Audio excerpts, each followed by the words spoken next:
Maybe that flexibility was to deny lethal aid to the Ukraine, allowing Russia to march right in and kill Ukrainians. Again, in your deposition, you urged the Obama administration officials to provide lethal defensive weapons to Ukraine in order to deter further Russian aggression. And now they have that under this administration, don't they, Mr. Ambassador? They have the javelins, yes, sir. Thank you. And I would like to yield the remainder of my time to Mr. Ratcliffe. Thank the gentleman for yielding. So, no pressure, no demands, no conditions, nothing corrupt, nothing on the phone. That's what we heard President Zelensky say. And because House Democrats' charges against President Trump have been publicly, repeatedly, consistently denied by President Zelensky, we heard the defense now from chairmanship. He's lying because he has to. He has to lie because the threats, the demands, the blackmail, the extortion that House Democrats are alleging, if he didn't do that, he couldn't possibly risk military aid. He would have to do anything he had to secure it. The problem with that, the hole in that argument is you have to ask yourself, what did President Zelensky actually do to get the aid? The answer is nothing. He did nothing. He didn't open any investigations.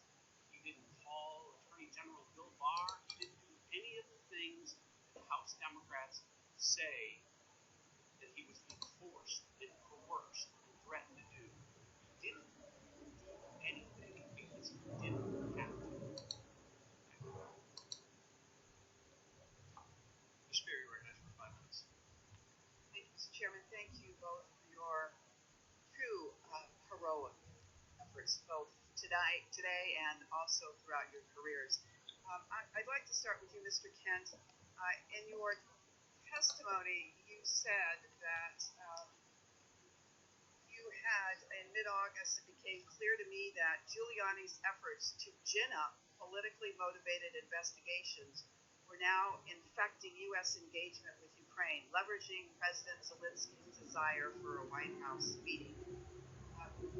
Mr. Kent, did you actually write a memo documenting your concerns that there was an effort underway to pressure Ukraine to open an investigation to benefit President Trump? Yes, ma'am. I wrote a memo to the file on August 16th. But we don't have access to that memo, do we? I submitted it to the State Department subject to the September 27th subpoena. And we have not received one piece of paper from the State Department relative to this investigation. Both of you have made compelling cases of the importance of Ukraine to Europe, to the 70 years of peace, the benefit that it has to the United States national security, and our goal to continue to support sovereignty of nations. Meanwhile, Russia is violently attacking people in Ukraine in the Donbass area. So withholding military aid, does that weaken Ukraine? Well, I think it sends the wrong signal, and it did for a short period of time. Again, the assistance from the FY19 was released and is in the process of heading towards Ukraine. Does it embolden Russia when there was no aid being sent to Ukraine?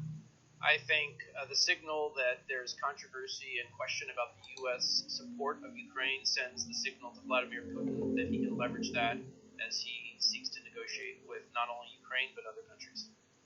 Thank you. Ambassador Taylor, I think you mentioned that a White House meeting for Zelensky would boost his ability to negotiate for a peaceful settlement with Vladimir Putin and Russia in general. Is that true? Ms. Spear, it's certainly true that that U.S. support for Mr. Zelensky, President Zelensky, in his negotiations with Russians is very important, and will enable him to get a better agreement with that support from the United States, both from the military assistance, but also just from the political assistance that we can provide. But he has not yet had that White House meeting, has he? Yes, not. I think it's ironic that Soviet-born Lev Parnas, who has now been indicted had a meeting with the president in the White House after participating in a number of campaign events for the president and contributing $325,000 to the president's PAC. So maybe it's actually the requirement that you give money to the president's PAC in order to get that meeting at the White House. Ambassador Taylor, is it? Yes. But Yes, he is in office and is investigating criminal activity. Has he specified what investigations he's undertaken? No. He has not. All right. I yield the rest of my time to Chairman Schiff. Just a quick question. My colleagues, a couple of my colleagues referenced the conversation, the hot mic conversation between President Obama and President Medvedev. That was in 2012. There was a suggestion that he was saying he was going to go easy on Russia over the invasion of Ukraine. But that invasion took place 2 years after that conversation. I have every reason to believe that President Obama was referring to going easy on Russia for an invasion that hadn't happened yet. I have no knowledge of It's more or less a rhetorical question. I will yield now to Mr. Stewart. Sorry. Thank you. Witnesses, thank you. Time is precious, so I'm going to go very, very quickly. Welcome, I think, to year 4 of the ongoing impeachment of President Trump. I'm sorry that you get dragged into this. I think the sign behind me says it very well. The whistleblower's attorney, the coup has started, and impeachment will follow.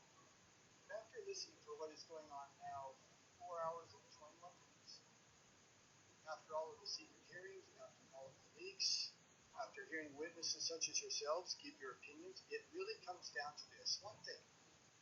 One thing it comes down to. This is a transcript the president has released in this phone call.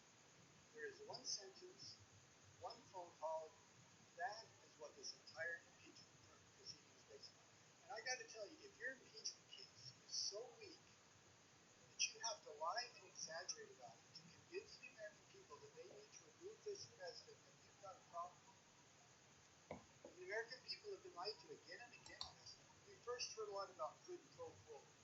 And then many people realized that was meaningless, so they said, let's go for the fences then. Let's talk about extortion. Let's talk about bribery. Let's talk about cover-up and obstruction, for which there is zero evidence of any of that.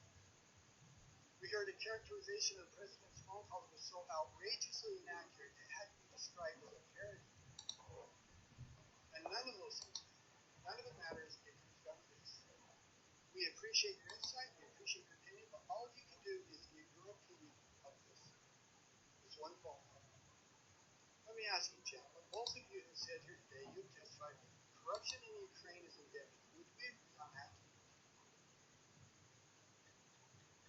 Simple question. Problem is, isn't it? It's a problem, and they're taking steps to address it. Okay, earlier in the hearing, both of you said use the word endemic or agreed to it. It's in the courts, it's oligarchs, it's prosecutors, it's everywhere. And I think we can also agree that that's not the only place in the world where we experience and see corruption. There's dozens and dozens of nations around the world that is steeped in corruption. Would you agree with that? I would say that there's corruption in every country, including ours. Okay, thank you. And some we're clearly more concerned about than others. So in these corrupt nations, of which there are probably hundreds of corrupt individuals, hundreds of corrupt government officials, can you give me an example anytime where the Vice President of the United States shows up and demands that a specific prosecutor be fired and gives them a 6-hour time limit to do that? Are you aware of that ever happening any other place? I guess the answer is no. And I just think it's interesting that out of hundreds of corrupt individuals, dozens of corrupt nations, that happened one time. And it happened with the individual whose son was being paid by the organization that was under investigation. One other thing very quickly.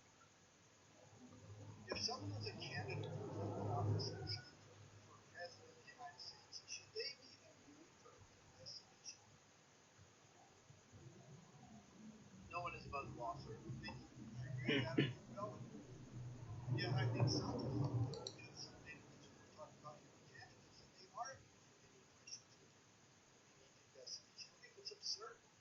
For heaven's sakes, if those of us in public office, those of us who find ourselves up for re-election or all the time as a candidate, I think we have a higher standard of immunity from asking these types of questions. The last thing we're not going to deal with. Availability required by law that it be withheld if they can't certify that corruption has been eliminated or is being addressed? The certification in that case is done by the Secretary of Defense upon advice of his staff in consultation with the interagency community. We were fully supportive of that conditionality, and the Secretary of Defense had already certified that conditionality had been met. And so we agree that we should withhold it.